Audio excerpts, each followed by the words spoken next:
মহিলাদের রুকু দেওয়ার সময় যদি টাকনুর গিরা দেখা যায় তাহলে কি নামাজ হবে? প্রেগনেন্ট মহিলাদের কি বালিশের উপরে সেজদা দেওয়া জায়েজ হবে? যদি কোনো মহিলা মারা যান তাহলে কি মসজিদের মাইক দিয়ে বলা যায়? মেয়েরা নামাজে গুনগুন করে সূরা পড়লে তাতে কি গুনাহ হওয়ার সম্ভাবনা আছে? মেয়েদের ওয়াজ করা কি জায়েজ? কোরআনে কারিমের অর্থ না বুঝে শুদ্ধভাবে তেলাওয়াত করলে কি সওয়াব হবে? টিকটিকি মারলে সওয়াব হবে, এটা কতটুকু সত্যি? জুতা পরে জিকির করা যাবে কিনা? অনেকেই যত্রতত্র থুতু ফেলেন, এটা কি অপরাধের মধ্যে পড়ে? নামাজে মদ গুনাহ সঠিকভাবে আদায় না করলে নামাজ হবে কিনা? একামতের সময় মুসল্লিরা কখন দাঁড়াতে হবে? নামাজে সূরার ধারাবাহিকতা না রাখলে গুনাহ হবে কিনা? অনেকে বলেন যে মুখে এবং মাথায় হাত দিলে নাকি দুঃখ বাড়ে, কতটুকু সঠিক? সুজদা করতে ভুলে গিয়ে যদি সুন্নত নামাজ পড়ে ফেলি তাহলে কি আবার নতুন করে নামাজ পড়তে হবে? আমার কোমরের সমস্যা, সেক্ষেত্রে কি চেয়ারে বসে সালাত আদায় করলে গুনাহ হবে? স্ত্রীকে বলা সত্ত্বেও বারবার গীবতে লিপ্ত হয়, করণীয় কি? হায়েজ অবস্থায় মুখস্থ সূরা কি তেলাওয়াত করা যাবে? কোরআনে ৩-৪ আলিফ টান না দিলে কি গুনাহ হবে? তামাক পাতা চাষ করা কি জায়েজ হবে? ধূমপানকারীর পিছনে দাঁড়িয়ে নামাজ পড়া যাবে? মসজিদ থেকে বাচ্চাদের বের করে দেওয়ার ব্যাপারে কিছু বলবেন কি? যেই ইমাম ২ সিজদার মাঝে কিছু সময় শান্তভাবে বসে না, তার পেছনে কি নামাজ পড়া যাবে? পুরুষের দায়ের ভিতরে কি অজুর পানি গেলে না গেলে অজু হবে? নাভির নিচে লোম ক্রিমার ব্যবহার করে দূর করা যাবে কিনা? চিংড়ি মাছ খাওয়া জায়েজ হবে কিনা? অজু করে ফেরার পথে পুরুষ লোকের সাথে দেখা হলে বা কথা বলতে হলে তারপর নামাজ হবে কিনা, নাকি আবার অজু করতে হবে? মেয়েদের মাথার চুল ছোট করে কাটা জায়েজ আছে কিনা? বিয়েতে যে উকিল বাবা বানানো হয় ইসলামী দৃষ্টিতে এটার যৌক্তিকতা কতটুকু? এগুলো করা কি জায়েজ আছে কিনা? প্রিয় দর্শক, ইতিমধ্যে যে সমস্ত প্রশ্ন আমাদের সামনে চলে এসেছে তার মধ্যে থেকে প্রথম যে প্রশ্নটি আমি দেখতে পাচ্ছি তা হলো, আলিয়া ইমন, আপনি এআইডি থেকে জানতে চেয়েছেন নামাজের সূরার ধারাবাহিকতা না রাখলে গুনাহ হবে কিনা। অনেক সময় ধারাবাহিকভাবে সূরা পারি না বা মনে থাকে না, এক্ষেত্রে করণীয় কি? বোন, সালাতের মধ্যে সূরার ধারাবাহিকতা এটা উত্তম কাজ, ভালো কাজ, সুন্নাহ, এটা করা উচিত। কোনো কারণে যদি ধারাবাহিকতা লঙ্ঘিত হয়ে যায় সালাত হয়ে যাবে, এর কারণে বড় কোনো গুনাহ হবে না। তবে চেষ্টা করা উচিত আপ্রাণভাবে যেন ধারাবাহিকতা ক্ষুণ্ণ না হয়। এরপরে শারমিন আখতার জানতে চেয়েছেন জুতা পরে জিকির করা যাবে কিনা? কোনো অসুবিধা না, জুতা পরে অবস্থা জিকির করতে কোনো নিষেধ নেই। সাইদ রানু ইসলাম জানতে চেয়েছেন পুরুষের দাড়ির ভিতরে কি অজুর পানি গেলে না গেলে অজু হবে? দাড়ি দেখতে হবে ঘন নাকি পাতলা। যদি পাতলা হয় তাহলে সেক্ষেত্রে তার গোড়া পর্যন্ত পানি পৌঁছাতে হবে, যদি ঘন হয় তাহলে সেক্ষেত্রে আপনার বাহ্যিক অংশে বা যতটুকু সম্ভব ততটুকু পানি পৌঁছানো চলবে। এরপর নুসরাত জাহান, আপনি জানতে চেয়েছেন বিয়েতে যে উকিল বাবা বানানো হয় ইসলামী দৃষ্টিতে এটার যৌক্তিকতা কতটুকু? এগুলো করা কি জায়েজ আছে কি না? দেখুন, বিয়েতে উকিল বাবার যে ধারণা আমাদের সমাজে রয়েছে, ইসলামের সাথে কোনো সম্পর্ক নেই, ইসলাম এটিকে সমর্থন করে না। কারণ আসলে উকিল বাবা বলতে কোনো কিছু নেই। বাবা যিনি জন্ম দিয়েছেন তিনিই বাবা, শ্বশুরকে বা অন্য কাউকে রূপকর্থে বা শ্রদ্ধার্থে বাবা বলা হয়, কিন্তু বিয়ের মধ্যে কোনো উকিল বাবার প্রয়োজন নেই। নিজের বাবা বেঁচে থাকলে তিনি নিজে স্বয়ং নিজের সন্তানের বিবাহের প্রস্তাব দিবেন, অন্য কোনো ব্যক্তিকে এখানে মধ্যস্থতাকারী হিসেবে বা উকিল বানানোর কোনো প্রয়োজন নেই। আমরা মনে করি যে বাবা থাকলেও বোধহয় আরেকজন উকিল থাকতে হয় যিনি ভায়া হয়ে বিবাহ দিবেন বা প্রস্তাব দিবেন। এটি সম্পূর্ণ ভুল কথা এবং মনগড়া কথা। এই জন্য দেখা যায় যে তথাকথিত উকিল বাবার সাথে পর্দার যে বিধান আছে সেই বিধান পর্যন্ত কিন্তু অনেক সময় লঙ্ঘন করে ফেলেন অনেক ভাই বোন, যেটি অত্যন্ত জঘন্য অপরাধ। মোহাম্মদ মাসুদ, আপনি জানতে চেয়েছেন নামাজে মদ গুন্না সঠিকভাবে আদায় না করলে নামাজ হবে কি না। দেখুন, বেশিরভাগ মদ গুন্না, বিশেষ করে 3 আলিফ 4 আলিফ, এগুলো ওয়াজিব কোনো মদ নয়। অতএব যদি এগুলোতে একটু কম বেশ হয় বা সঠিকভাবে নাও হয় তাতে নামাজ হয়ে যাবে। কিন্তু একালিফ মদ যেগুলো, সেগুলো সঠিকভাবে না করলে, অর্থাৎ একালিফ যদি না টানা হয়, সেক্ষেত্রে অনেক সময় অর্থের মধ্যে ব্যাপক এবং বড় ধরনের পরিবর্তন হয়ে যায়। সেই রকম জায়গায় যদি হয়, অর্থের মধ্যে বিকৃতি ঘটে যায়, আপনি যেটুকু পড়েছেন শুধুমাত্র সেটুকুই সালাতের জন্য যথেষ্ট হবে, আর এটুকুর মধ্যে আপনি বড় ধরনের ভুল করেছেন, বিকৃত হয়ে গেছে অর্থ, তাহলে সেক্ষেত্রে আপনার সালাত আদায় হবে না। এবার নূর আলম জানতে চেয়েছেন তামাক পাতা চাষ করা কি জায়েজ হবে? তামাক পাতা চাষ করা জায়েজ হবে না, যেটা খাওয়া বা পান করা নিষিদ্ধ, যেটা মানুষের মধ্যে নেশার উদ্রেক করে, যে বিষয়টা মূলগতভাবে নেশা জাতীয় দ্রব্য, এছাড়া এটার অন্য কোনো ব্যবহার নাই বললেই চলে। অতএব সেটির চাষ করাও জায়েজ হবে না। নাহিদ সালাউদ্দিন জানতে চেয়েছেন যেই ইমাম 2 সিজদার মাঝে কিছু সময় শান্তভাবে বসে না, তার পেছনে কি নামাজ পড়া যাবে? 2 সিজদার মাঝখানে যদি শান্তভাবে না বসেন তাহলে তার পেছনে সালাত হবে না। কারণ হলো তিনি সালাতের একটা ওয়াজিব তরক করেছেন, কোনো ইমামের মধ্যে সেটি ফরজ, কাছাকাছি দুইটাই। আবশ্যক একটা জিনিস তরক করেছেন। যদি উঠে তিনি এক তাসবিহ পরিমাণ অন্তত বসেন, এক সেজদা থেকে উঠে সোজা হয়ে এরপরে সেজদা যান, তাহলে ইনশাআল্লাহ তার পিছনে সালাত হয়ে যাবে। পারভেজ মন্ডল জানতেছেন, ধূমপানকারীর পিছনে দাঁড়িয়ে নামাজ পড়া যাবে? যিনি প্রকাশ্যে ধূমপান করেন তিনি ফাসিক, অপরাধী, তার পেছনে সালাত আদায় করা উচিত নয়। যদি অন্য কোনো বিকল্প ইমাম না থাকে তাহলে জামাত তরক হয়ে যাবে তার পেছনে নামাজ না পড়লে। এরকম হলে তাহলে তার পেছনে নামাজ পড়বেন।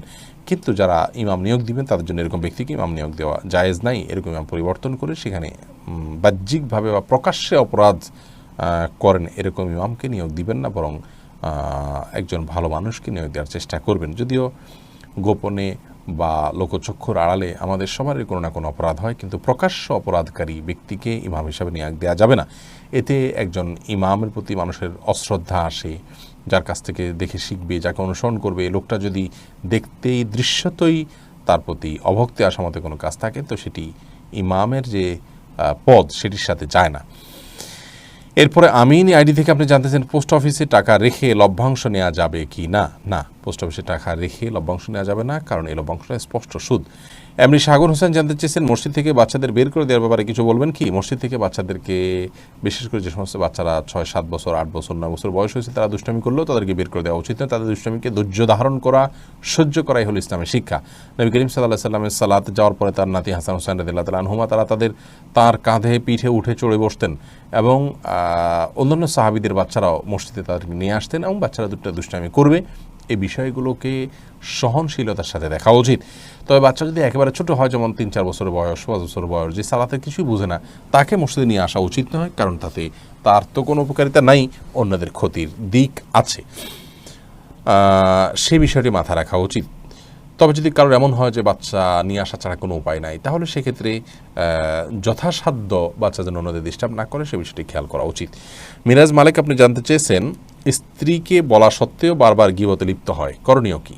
করণীয় একই, তাকে বোঝাবেন, আলটিমেটাম দিবেন, প্রয়োজনে সে গীবত করলে শুনবেন না, সরে যাবেন, এবং তাকে যতটুকু সম্ভব আপনার অভিমানের মাধ্যমে অন্যায় কাজ থেকে বিরত রাখার চেষ্টা করবেন। এবং এর পাশাপাশি নসিহা, সুন্দর আচরণ, দোয়া আল্লাহর কাছে, এগুলোকে অব্যাহত রাখবেন। গীবতের ভয়াবহতা সম্পর্কে তাকে বোঝাবেন, আলোচনা শোনাবেন, আর্টিকেল পড়াবেন, এবং নেককারদের সাথে তার সান্নিধ্য যেন হয় সে বিষয়টি খেয়াল করবেন। এমনি সোহাগ ভূঁইয়া জানতে চেয়েছেন, যদি কোনো মহিলা মারা যান তাহলে কি মসজিদের মাইক দিয়ে বলা যায়? মহিলা হোক আর পুরুষ হোক, মসজিদের মাইকে কারণ মৃত্যুর ঘোষণা দেওয়া উচিত নয়, কারণ মসজিদের মাইক দান করা হয়ে থাকে আজানের জন্য। সুতরাং সেই কাজটা করা উচিত। কেউ মারা গেছেন বা কেউ জন্মগ্রহণ করছেন, একান্ত জাগতিক একটি বিষয়, এটা ঘোষণা দেওয়ার কিছু নেই। তবে হ্যাঁ, জানাজা সালাত হবে, কোথায় হবে, কী হবে, একটা ইবাদত, সেটি মানুষ কীভাবে সম্পাদন করতে পারে, এই বিষয়ে যদি কেউ জানান দেন সেটি ভিন্ন কথা। হোসাইন ইয়ারি থেকে জানতেছেন, কোরআনে 3-4 আলিফ টান না দিলে কি গুনাহ হবে? না, 3 আলিফ 4 আলিফ যেগুলো আছে সেগুলোকে 3 আলিফ 4 আলিফ টানতে হবে, এমন কোনো আবশ্যক নয়। তবে যেগুলো 1 আলিফ টান, সেগুলোকে 1 আলিফ টান না দিলেও অনেক সময় মিনিমাম 1 আলিফ টান না দিলে সেটা, বা 1 আলিফ টানের কাছাকাছি একটু টান না দিলে সেটি অর্থ পরিবর্তন হয়ে যেতে পারে। সেজন্য ওইটি ভিন্ন বিষয়। কিন্তু 3 আলিফ 4 আলিফের ভিতরে হুবহু 3 আলিফ 4 আলিফ টান দিতেই হবে, না দিলে গুনাহ হয়ে যাবে, ব্যাপারটি সেরকম নয়। তবে সাধ্য অনুযায়ী চেষ্টা আমাদের থাকা উচিত কোরআনকে তারতিলের সাথে, তাজউইদের সাথে তেলাওয়াত করা। আল্লাহ বলেছেন, আরতিল কোরআন তারতিলা। এরপরে তানিশা ইসলাম মিম জানতে চেয়েছেন, মেয়েরা নামাজে গুনগুন করে সূরা পড়লে তাতে কি গুনাহ হওয়ার সম্ভাবনা আছে? গুনগুন করে যদি সূরা পড়ে তাহলে সেক্ষেত্রে সরাসরি গুনাহ হবে না, বিশেষ করে নিজে নিজে শুনতে পাচ্ছেন, সরাসরি গুনাহই হবে না, বিশেষ করে নিজে শুনতে পাচ্ছেন এরকম যদি হয় নিজের কান পর্যন্ত, তাহলে সেটি তো তিনি করতেই পারেন।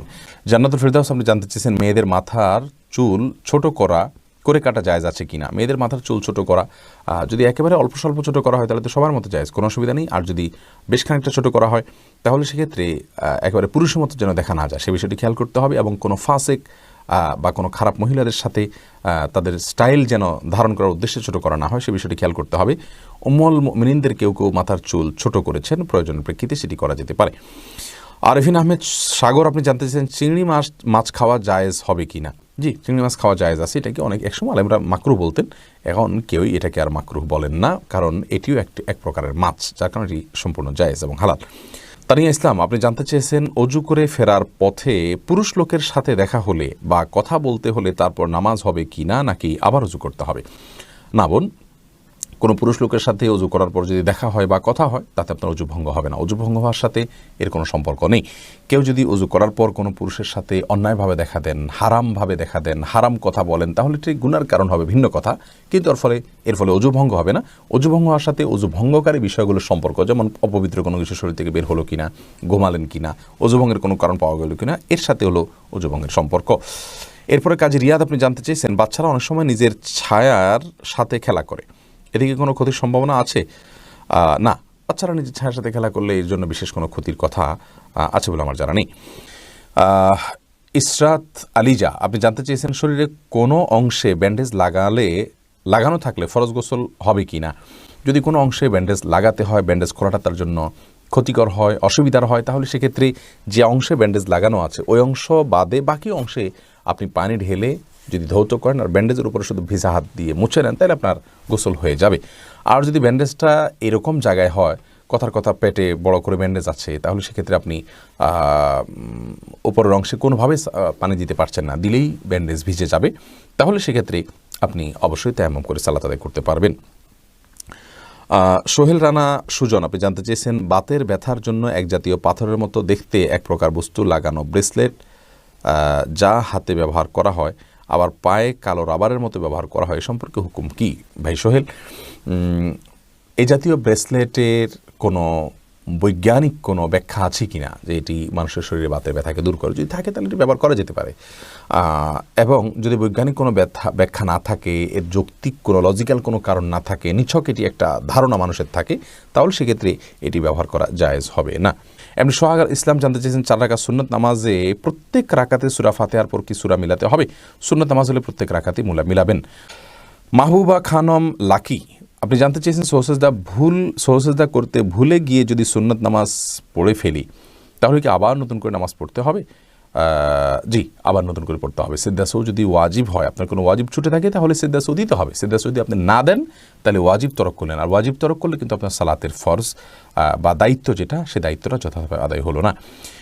এমনি মাহবুর রহমান জানতেছেন, একামতের সময় মুসল্লিরা কখন দাঁড়াতে হবে? একামতের সময় মুসল্লিদের নির্দিষ্ট কোনো বাধ্য করে দেওয়া হয়নি যে এই সময় দাঁড়াতে হবে। আমরা অনেকে মনে করি যে কদ কামাতিস সালাহ বললে তখন দাঁড়াতে হবে, অথবা হাইয়া আলাস সালাহ হায়াল ফালা বললে তখন দাঁড়াতে হবে, এরকম কোনো কিছু কিন্তু আবশ্যক নয়। একামতের শুরুতে বা মাঝে যে কোনো পর্যায়ে মুসল্লি দাঁড়াতে পারবেন। রিমা আখতার আপনি জানতে চেয়েছেন, পায়ের সমস্যা, তাই টেবিলে বসে নামাজ পড়ি, আমি কি আরেক টেবিলে সিজদা দিতে পারবো? পায়ের সমস্যা হলে আপনি টেবিলে বসে যদি নামাজ পড়েন, আরেক টেবিলে সিজদা দেওয়ার কোনো প্রয়োজন নেই। আপনি যেখানে বসে সালাত আদায় করছেন তার বরাবর ফ্লোরে যদি আপনি সিজদা করতে সক্ষম হন ভালো, যদি আপনার শারীরিক অবস্থার কারণে সেটি আপনি করতে না পারেন, চোখের অপারেশন হয়েছে অথবা আপনার মেরুদণ্ডের সমস্যা রয়েছে, আপনি পিঠ ভাঙতে পারেন না, সিজদা করতে পারেন না, তাহলে সেক্ষেত্রে আপনি যে অবস্থা আছেন সেই অবস্থায় বসে জাস্ট কিছুটা ঝুঁকে রুকু আর আরেকটু বেশি ঝুঁকে সিজদার নিয়ত করবেন, তাতে আপনার সালাত আদায় হয়ে যাবে। অনেকে এটা করেন যে একটা চেয়ারে সালাত আদায় করছেন, কথার কথা চেয়ারের সামনে একটা টুল রেখেছেন, টুলে তিনি সিজদা করছেন। ফ্লোরে সিজদা যদি না করেন, তাহলে টুলে সিজদা করার কষ্ট করার কোনো প্রয়োজন নাই, তিনি ইশারা করেই সালাত আদায় করলে হয়ে যাবে। এমডি ইউনুস আলী টনি আপনি জানতে চেয়েছেন, হায়েজ অবস্থায় মুখস্থ সূরা কি তেলাওয়াত করা যাবে? মাসিক অবস্থায় এবং প্রসব পরবর্তী ব্লিডিংয়ের সময় কোরআন তেলাওয়াত করা যাবে কি না, এটা নিয়ে ওলামায়ে কেরামের মত পার্থক্য রয়েছে। জমহুর বা সংখ্যাগরিষ্ঠ ওলামাদের মত হলো এ অবস্থায় কোরআন তেলাওয়াত করা যাবে না, কারণ রাসূল আকরাম সাল্লাল্লাহু আলাইহি সাল্লাম গোসল ফরজ হওয়া অবস্থায় কোরআন তেলাওয়াত করতে নিষেধ করেছেন, আর এটিও গোসল ফরজ হওয়ার অবস্থা, যার কারণে এই সময় কোরআন তেলাওয়াত করা যাবে না। সম্প্রতি বিন বাজ ইবনে উসাইমিন রাহিমাহুল্লাহ তারা সহ আরব বিশ্বের কোনো বা অনেক ওলামায়ে কেরাম বলছেন যে এটি করা যাবে, নিরাপদ হলো না করা এবং তেলাওয়াত শোনা যেতে পারে। হালিমা বেগম জানতে চেয়েছেন, গাছের মেহেদি পাতা কি পায়ের নখে দেওয়া যাবে? কোনো অসুবিধা নেই। অনেকে মনে করেন যে মেহেদি পাতা পায়ে দেওয়া যাবে না, যেটি দাড়িতে দিতে হয়, চুলে দিতে হয়, এমন কোনো কথা নেই। তেলও তো দাড়িতে চুলেতে দিতে হয়, পানিও তো আমরা মাথায় দিই, সেটা আবার পায়েও দিই, অতএব এটা কোনো কথা নেই, এমন কোনো কথা নেই যে মেহেদি পাতা পায়ে দেওয়া যাবে না, নখে দেওয়া যাবে না। প্রেগনেন্ট মহিলাদের কি বালিশের উপরে সেজদা দেওয়া জায়েজ হবে? যদি এমন হয় যে তিনি সেজদা করতে পারেন না স্বাভাবিক অবস্থায়, তাহলে সেক্ষেত্রে তিনি ইশারা করে সেজদা দিবেন, বালিশ রেখে সেখানে সেজদা দেওয়ার কোনো প্রয়োজন নেই। যদি তিনি স্বাভাবিক সেজদা দিতে না পারেন, তাহলে একটু ঝুঁকে রুকে নিয়ত করবেন, আর একটু বেশি ঝুঁকে সেজদা নিয়ত করবেন, তাতে চলবে ইনশাআল্লাহ। আরহাম আহমেদ জানতে চাই, ব্যাংকে ফিক্সড ডিপোজিট করা কি হারাম? এটাকে সরাসরি আমরা হারাম বলি না, তবে অনিরাপদ মনে করি। এজন্য বিকল্প কোনো পথ খোলা থাকলে, বিশেষ করে ব্যবসা করার কোনো ন্যূনতম স্কোপ থাকলে সেই দিকে যাওয়া উচিত, যদিও কিছুটা হলেও রিস্কি হয়। হাফেজা তাকরিমা তাবাসসুম জানতেছেন, মেয়েদের ওয়াজ করা কি জায়েজ? মেয়েদের ওয়াজ মেয়েদের মধ্যে হতে পারে, কোরআন হাদিসের আলোকে হবে, মন গড়া কোনো কিচ্ছা কাহিনী হবে না, যা জানবে না তা বলা যাবে না, দায়িত্বশীলতার সাথে বলতে হবে, যেটুকু জানা যায় সেটুকু মেয়েরা মেয়েদেরকে বলতে পারে। কিন্তু এটি বলতে গিয়ে ওয়াজের নামে আজকাল যেটা হয় যে মাহফিলের মতো প্যান্ডেল করা হয়, মাইক লাগানো হয়, অনলাইনে সেগুলো ছড়িয়ে দেওয়া হয়, এগুলো জায়েজ নাই। বিশেষ করে প্যান্ডেল করে মাইক লাগিয়ে বাহিরে সেটার আওয়াজ মানুষকে শোনানো যদি মহিলা ওয়াজকারী হয় তো সেটা জায়েজ নাই, কারণ এটি অন্য পুরুষদের জন্য পর্দার খেলাফ হবে, যার কারণে এটি করা জায়েজ হবে না। এরপরে আবুল কালাম রুবেল জানতে চেয়েছেন, অনেকেই যত্রত থুতু ফেলেন, এটা কি অপরাধের মধ্যে পড়ে? যত্রত থুতু ফেলা এটা সরাসরি সেরকম অপরাধ নয়, কিন্তু একজন মুসলিমের যে আখলাক বা তার যে চরিত্র, এই চরিত্রের সাথে যায় না। বিশেষ করে ডানে বামে যদি দৃশ্যমান থাকে এমন কোনো জায়গায় ফেলে রাখলো যে মানুষ দেখলে সেটা তার ঘৃণাবোধ হবে, তো এরকম করা উচিত নয়। ইমানদারের আচরণ হবে এমন যে তার কোনো আচরণ দ্বারা অন্য কারোর কষ্ট হবে না। এরপর সিম্পল ছেলে হৃদয় আইডি থেকে আপনি জানতে চেয়েছেন, পুরুষ কি বিয়েতে হাতে মেহেদি এবং গায়ে হলুদ দিতে পারবে? এটি মেয়েদের জন্য, পুরুষে এটা না করাই উচিত এবং উত্তম।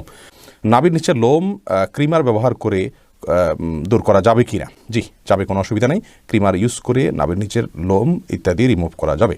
এবং আব্দুল্লাহ জানতেছেন, কোরআন কারিমে অর্থ না বুঝে শুদ্ধভাবে তেলাওয়াত করলে কি সওয়াব হবে? অর্থ না বুঝে যদি শুদ্ধভাবে তেলাওয়াত করেন তাহলেও সওয়াব হবে, কারণ হলো অর্থ বোঝা এটাকে নবী সাল্লাল্লাহু আলাইহি ওয়াসাল্লাম শর্ত হিসাবে আরোপ করেননি। বিশেষ করে কোরআন কারীমের তেলাওয়াতের যে সওয়াবের কথা বলা হচ্ছে প্রত্যেক অক্ষরের বিনিময়ে 10 নাকি, এখানে অর্থ বোঝাটাকে শর্ত করা হয়নি। তবে অর্থ বোঝাটার ভিন্ন গুরুত্ব আছে। কোরআন আল্লাহর কালাম বুঝে পড়াটা প্রত্যেক ইমানদারের জন্য, বিশেষ করে বোঝাটা, জানাটা, আল্লাহ কী বলেছেন এটা জানার চেষ্টা করা প্রত্যেক ইমানদারের জন্য কর্তব্য। এরপরে এইচ এম মাসুদুর রহমান জানতে চেয়েছেন, ফরজ নামাজের ইমামের সাথে মুসল্লির তাকবীর বলা কি আবশ্যক? অবশ্যই ফরজ নামাজে ইমামের সাথে মুসল্লিকেও তাকবীর পাঠ করতে হবে। এরপরে আসাদুল্লাহ জানতেছেন, টিকটিকি মারলে সওয়াব হবে, এটা কতটুকু সত্যি? জি, এটি বিভিন্ন হাদিস থেকে প্রমাণিত হয়। তবে আমাদের সমাজে টিকটিকি আছে, এই টিকটিকি কিনা সেটা নিয়ে অবশ্য আলোচনা আছে, এবং আপনার কেন এটি মারলে সওয়াব হবে সেটা নিয়েও দীর্ঘ আলোচনা আছে। এই বিষয়ে আমাদের একটা ভিডিও আছে, সেটি দেখে নেওয়ার চেষ্টা করবেন। দীর্ঘ আলোচনা করার মতো বিষয় এখানে আছে। মহিলাদের রুকু দেওয়ার সময় যদি টাকনুর গিরা দেখা যায় তাহলে কি নামাজ হবে?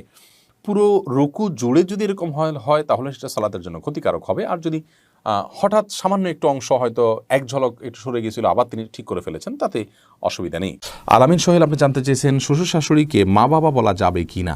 যাবে, রূপক অর্থে মা বাবা বলা যায়, প্রকৃত অর্থে বলা যাবে না। অর্থাৎ আপনার কাগজপত্রে, সার্টিফিকেটে, পাসপোর্টে, আইডেন্টিতে, বিভিন্ন জায়গাতে বাবার ঘরের জায়গায় যদি শ্বশুরের নাম, মায়ের ঘরের নাম জায়গায় মায়ের আপনার শাশুড়ির নাম লেখেন তাহলে সেটি গুনাহের কারণ হবে। এরকম যদি না হয় তাহলে সেক্ষেত্রে নিছক বাবা বলতে সম্মানের দিক থেকে বাবার মতো, মা বলতে সম্মানের দিক থেকে মায়ের মতো এটি বলা যেতে পারে। রাসূল আকরাম সাল্লাল্লাহু আলাইহি ওয়াসাল্লাম তার নিজের সম্পর্কে বলেছেন যে তোমাদের জন্য আমি বিমানজাতিল ওয়ালিদ, বাবার মতো। তাহলে বোঝা গেল যে রূপক অর্থে আপনার বাবা বলা যেতে পারে, কোনো অসুবিধা নেই। মোস্তফা কামাল আপনি জানতে চেয়েছেন, ইমাম সৌসেজদা দিতে ভুলে গিয়ে নামাজ শেষ করলে মুক্তাদি কি আবার নামাজ আদায় করবে? মুক্তাদিতে ইমাম সাহেবকে স্মরণ করিয়ে দিবেন, লোকমা দিবেন, তাকবীর দিবেন, এই সুবহানাল্লাহ বলবেন। তাতে ইমাম সাহেব যদি মনে উঠে সেজদা সৌ দেন সালাম ফেরানোর পরেও পশ্চিম কেবলার দিকে ফেরা অবস্থায়, তাহলে তো আলহামদুলিল্লাহ সবাই সালাত হয়ে গেল। আর যদি ইমাম সাহেব না দিয়ে চলেই গেছেন, পরবর্তীতে জানা গেল যে ইমাম সাহেব একটি ওয়াজিব তরক করেছেন, তাহলে সেক্ষেত্রে মুক্তাদি নিজের ওই সালাতকে আবার দোহরাইতে হবে। মীর মোহাম্মদ আবু জাহেদ আপনি জানতে চেয়েছেন, জন্ম নিয়ন্ত্রণ জায়েজ আছে কিনা? সঠিক নিয়ম বললে উপকৃত হব। জন্ম নিয়ন্ত্রণ করা ইসলামী শরীয়ত দৃষ্টিকোণ থেকে জায়েজ রয়েছে দুটি শর্ত সাপেক্ষে। প্রথম শর্ত হলো, সন্তান জন্ম নিলে সে কি খাবে বা তাকে আমি কি খাওয়াবো, এই মুহূর্তে আমার উপার্জন নেই, অথবা এই মুহূর্তে তার জন্ম হলে আমি অর্থকষ্টে ভুগবো, এরকম শঙ্কা থেকে জন্ম নিয়ন্ত্রণ করা জায়েজ নাই। কারণ আল্লাহ রাব্বুল আলামিন কোরআনে কারিমে বলেছেন, লা তাকতুলু আওলাদাকুম খাশিয়াতা ইমলাক নাহনু নারযুকুহুম ওয়া ইয়্যাকুম। তোমরা তোমাদের সন্তানদেরকে কি খাওয়াবে এই চিন্তা থেকে হত্যা করে ফেলো না, কারণ আমি তাদেরকে এবং তোমাদেরকে উভয়কে রিজিক দান করব। অতএব রিজিকের ভয়ে জন্ম নিয়ন্ত্রণ করা জায়েজ নাই। যদি কেউ এই চিন্তা থেকে জন্ম নিয়ন্ত্রণ করে যে আমার স্ত্রীর স্বাস্থ্যগত দিক থেকে তিনি এখন সন্তান জন্ম দেওয়ার জন্য ফিট নন, অথবা ডক্টর নিষেধ করেছেন যে এত বছর পর্যন্ত তার সন্তান ধারণ করা উচিত হবে না, অথবা এমন কোনো জায়গায় আছেন যেখানে আসলে এই মুহূর্তে আরেকটি সন্তান হলে সেটাকে লালন পালন করা কঠিন হবে, বা একটা ছোট সন্তান আছে মায়ের দুধ খাচ্ছেন, আরেকটা সন্তান আসলে মায়ের জন্য লালন পালন করাটা টাফ হয়ে যাবে, সেরকম লোকজন নাই। অর্থাৎ পারিপার্শ্বিক কারণে যদি জন্ম নিয়ন্ত্রণ করা হয় সেটা জায়েজ রয়েছে। দ্বিতীয় শর্ত হলো যে যদি স্থায়ীভাবে না করা হয়, অস্থায়ীভাবে করা হয়, সেই অস্থায়ীটা 2 বছর, 4 বছর, 6 বছর, 10 বছর পর্যন্ত হতে পারে, সমস্যা নেই। যে অস্থায়ীভাবে জন্ম নিয়ন্ত্রণ যদি করা হয় এবং রিজিকের ভয় ছাড়া অন্য কোনো কারণে জন্ম নিয়ন্ত্রণ করা হয় তাহলে সেটি জায়েজ রয়েছে। রোকসানা পারভিন আপনি জানতে চেয়েছেন আমার কোমরের সমস্যা, সেক্ষেত্রে কি চেয়ারে বসে সালাত আদায় করলে গুনাহ হবে? কোমরে যদি সমস্যাটা এই পর্যায়ের হয় বোন যে আপনি রুকু সিজদা করতে পারেন না, আপনার অসহনীয় ব্যথা হয়, যন্ত্রণা হয়, আপনি কাতরাতে থাকেন, অথবা ডক্টর আপনাকে বলেছেন যে ডক্টর আপনার সালাতের গুরুত্ব বুঝেন, আবার আপনার শরীরের সমস্যার কথাও জানেন, তিনি যদি বলেন যে না আপনি নর্মালি রুকু সিজদা করে কোমর ভেঙে রুকু সিজদা করতে গেলে আপনার জন্য বড় ধরনের সমস্যা হবে, স্থায়ী রোগ হবে, অথবা আপনার কোনো অঙ্গ হানি হতে পারে বা অঙ্গের সমস্যা হতে পারে বড় কোনো, তাহলে সেক্ষেত্রে আপনি চেয়ারে বসে ইশারায় রুকু সিজদা করতে পারবেন।